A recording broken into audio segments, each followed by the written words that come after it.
بسم اللہ الرحمن الرحیم۔ کافیہ کے پہلے باب مبادیات کے سبق نمبر 24 میں خوش آمدید۔ غیر منصرف کے اسباب کی بحث چل رہی ہے۔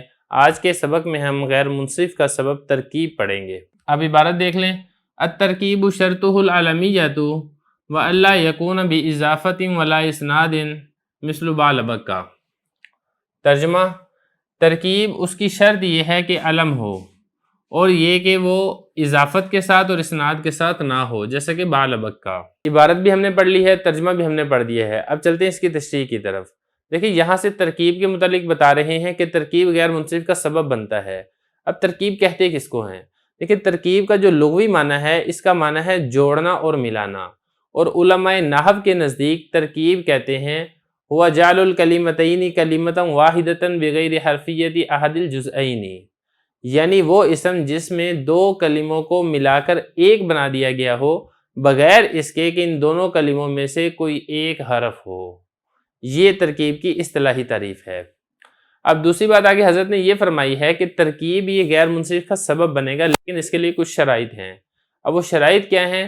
حضرت نے فرمایا کہ اس میں ایک وجودی شرط ہے اور دو سلبی شرط ہیں، یعنی ایک شرط ایسی ہے جس کا پایا جانا ضروری ہے اور دو شرطیں ایسی ہیں جس کا پایا نہ جانا ضروری ہے۔ پہلے بات کر لیتے ہیں وجودی شرط کی۔ وجودی شرط یہ ہے کہ وہ علم ہو۔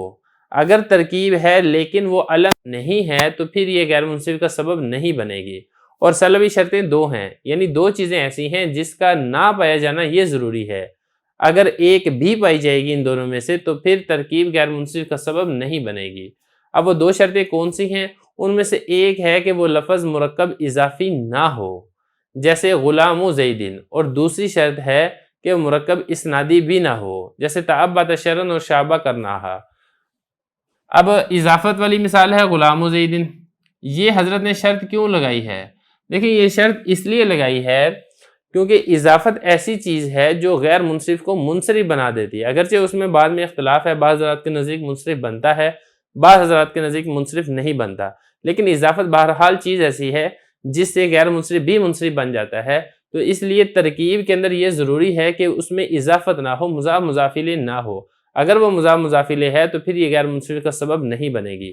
دوسری اس میں شرط یہ ہے کہ وہ مسند مسند الیہ نہ ہو، یہ کہنا کہ اضافت نہ ہو ولا اسنادن، اور اسنادی تعلق بھی نہ ہو۔ اسنادی تعلق کا کیا مطلب ہے کہ جو جیسا کہ آپ کو معلوم ہے جملہ فعلیہ کے اندر، جملہ اسمیہ کے اندر مسند اور مسند الیہ ہوتا ہے، ایسا تعلق بھی نہ ہو۔ مثال کے طور پہ تعبد شرن، یا اسی طریقے سے شابہ کرناہا، اگر یہ دونوں کسی کا نام رکھ دیے جائے، تعبد شرن کسی کا نام رکھ دیا جائے، شابہ کرناہا کسی کا نام رکھ دیا جائے، تب بھی یہ غیر منصرف کا سبب نہیں بنے گا، کیونکہ یہ اگرچہ دو لفظوں سے مل کر مرکب تو ہے، ترکیب تو پائی جا رہی ہے، لیکن ان دونوں کے درمیان اسنادی تعلق ہے۔ تعبد شرن یہ مسند ہے، اس میں ہوا ضمیر مسند الیہ ہے اور شرن اس کا مفعول ہے۔ اسی طریقے سے شابہ یہ مسند ہے اور کرناہا یہ بنے گا اس کا مسند الیہ۔ تو چونکہ ان دونوں میں مسند مسند الیہ کا تعلق ہے، اس لیے یہ غیر منصرف کا سبب نہیں بنے گا۔ تو خلاصہ یہ ہے کہ جن دو لفظوں کو ملا کر آپ ایک لفظ کر رہے ہیں، ان میں نہ تو مسند مسند الیہ والا تعلق ہونا چاہیے اور نہ ہی مضاف مضاف الیہ والا تعلق ہونا چاہیے، جیسا کہ آگے حضرت نے مثال بھی دی ہے بال بکا۔ اب یہ دو لفظ ہیں، ایک ہے بال اور دوسرا ہے بکا، ان دونوں کو ملا کے ایک لفظ کر دیا گیا ہے، لیکن ان دونوں کے درمیان اضافت اور اسناد دونوں قسم کا تعلق نہیں ہے اور نہ ہی یہ کسی حرف کو متضمن ہے، اس لیے یہ غیر منصرف کا سبب بنے گا۔